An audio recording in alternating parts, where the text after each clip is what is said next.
Saudara yang terkasih di dalam Tuhan Yesus Kristus, kita bertemu lagi dalam program Renungan Harian. Pada saat ini saya berada di sebuah kota kecil yang bernama Rothenburg auf der Tauber.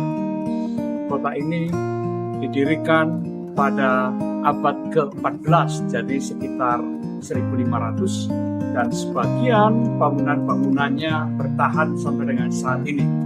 Kalau kita melihat di belakang ada bangunan-bangunan rumah yang bergaya kuat dari tradisi, dari budaya Jerman. Demikian pula di belakang juga ada menara. Itu semua dibangun di abad yang ke-14 tersebut. Jadi bangunan yang sangat tua dan dilestarikan. Nah, kita akan bersama-sama merenungkan firman Tuhan. Untuk itu kita akan mengawalinya dengan berdoa. Ya Tuhan, kami akan merenungkan firman-Mu. Kami mohon pertolongan dan pimpinan dari Tuhan sendiri. Dalam Kristus kami berdoa. Amin. Saya akan membacakan firman Tuhan yang terdapat di dalam 2 Samuel pasal yang ke-7 ayat yang ke-18 yang berbunyi demikian. Lalu masuklah Raja Daud ke dalam, kemudian duduklah ia di hadapan Tuhan sambil berkata, "Siapakah aku ini, ya Tuhan Allah? Dan siapakah keluargaku, sehingga Engkau membawa aku sampai sedemikian ini?"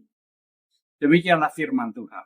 Saudara yang terkasih di dalam Tuhan Yesus Kristus, kalau kita mendengar atau membaca apa yang diucapkan oleh Raja Daud tadi, mungkin kita merasa bahwa betapa mudahnya seseorang itu merendahkan diri di hadapan Tuhan ketika segala sesuatunya berjalan dengan baik. Ketika segala sesuatunya berhasil dengan baik. Bukankah Daud ketika mengucapkan ini, ia tengah berada di puncak kekuasaannya, sehingga kemudian dia merendahkan diri di hadapan Tuhan dengan mengatakan, "Siapakah aku ini dan keluargaku, sehingga Engkau membawa kami sampai pada detik ini, sampai pada titik ini." Terus yang terkasih dalam Tuhan Yesus Kristus, tentu saja tidak salah bahwa Raja Daud pada saat mengucapkan kata-kata ini berada di titik yang bisa dikatakan tertinggi di dalam perjalanan hidupnya. Tetapi jangan keliru dan jangan kita melupakan bahwa perjalanan hidup Daud tidaklah semudah yang dibayangkan banyak orang. Dan mungkin saya yakin sebagian dari kita memahami perjalanan hidup Daud sejak ia dipilih oleh Allah untuk menggantikan Saul.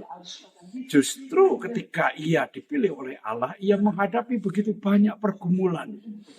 Ia memang memenangkan berbagai pertempuran, tetapi ia juga terancam nyawanya oleh Saul sendiri. Sehingga ia harus melarikan diri, ia harus menyamar, ia harus bersembunyi, dan sebagainya. Kasus yang terkasih ini tentu bukan pengalaman yang baik, bukan pengalaman yang menyenangkan. Betul bahwa pada akhirnya ia memang berada di puncak kekuasaan. Tetapi kalau kita membaca apa yang diucapkan oleh Daud ini, sebenarnya ia justru baru saja mengalami penolakan oleh Tuhan. Apa sih penolakan yang dialami oleh Daud? Ia ingin membangun rumah Tuhan. Semula Nabi Nathan mendukung gagasan ini. Tetapi pada malam harinya kemudian Tuhan berbicara kepada Nabi Nathan yang menyatakan bahwa Tuhan tidak menghendaki. Tuhan menolak keinginan Daud itu. Dan itu sebabnya kemudian esok harinya Nabi Nathan menyampaikan kata-kata atau suara Tuhan itu kepada Daud. Bahwa kehendaknya, rencananya, keinginannya, sebaik apapun itu ditolak oleh Tuhan. Saudara yang terkasih dalam Tuhan Yesus Kristus, kalau seseorang mempunyai keinginan baik, paling tidak ia meyakini bahwa keinginannya itu baik, tapi ternyata Tuhan tidak menghendaki atau Tuhan tidak menyetujui. Bagaimana rasanya? Tentu kecewa, ya. Tidak mengerti. Apa salahnya? Apa buruknya membangun rumah Tuhan? Tetapi kenapa itu ditolak? Nah, disinilah saudara yang terkasih, kita melihat bahwa Daud tidak kecewa dan tidak marah dengan penolakan itu.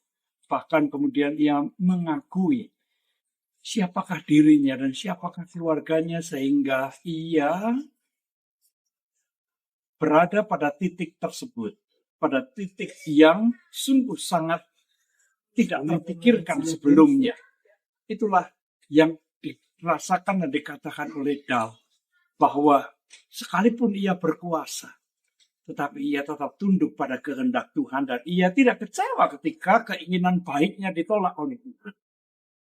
Saudara yang terkasih dalam Tuhan Yesus Kristus, saya yakin bahwa kita pun juga memiliki pengalaman-pengalaman semacam itu. Ada kalanya kita berpikir, kita punya gagasan, kita punya harapan yang baik. Tetapi Tuhan ternyata tidak berkehendak. Sehingga apa yang menjadi harapan kita, rencana kita, keinginan kita tidak terkabul sama sekali. Apa yang akan kita rasakan? Atau apa yang akan muncul dalam pemikiran kita ketika kita mengalami hal semacam itu? Kecewa, marah kepada Tuhan.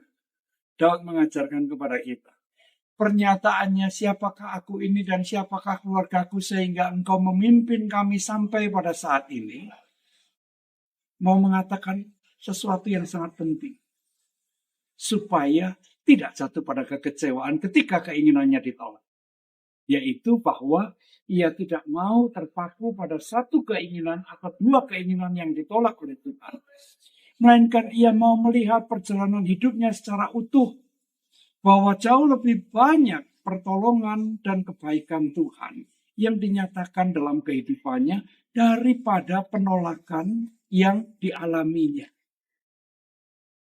Nah, ini menjadi satu nasihat yang sangat penting bagi kita supaya kita tidak mudah kecewa dalam kehidupan ini. Bahwa tidak selalu apa yang kita inginkan itu sejalan dengan kehendak dan rencana Tuhan. Tetapi janganlah kita kecewa. Lihatlah ke belakang. Betapa banyaknya kebaikan-kebaikan yang Tuhan nyatakan dalam kehidupan kita. Betapa lebih banyaknya keinginan dan harapan kita yang justru dikabulkan oleh Tuhan.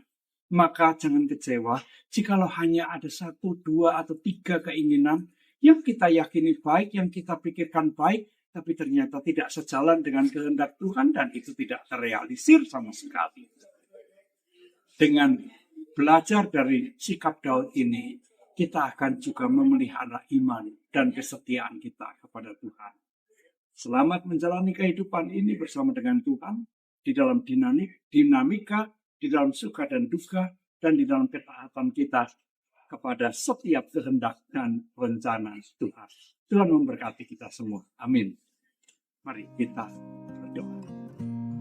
Terima kasih ya Tuhan, kami boleh mendengar dan merenungkan firman-Mu. Biarlah itu semua termaterai dalam hati dan pikiran kami. Di dalam Kristus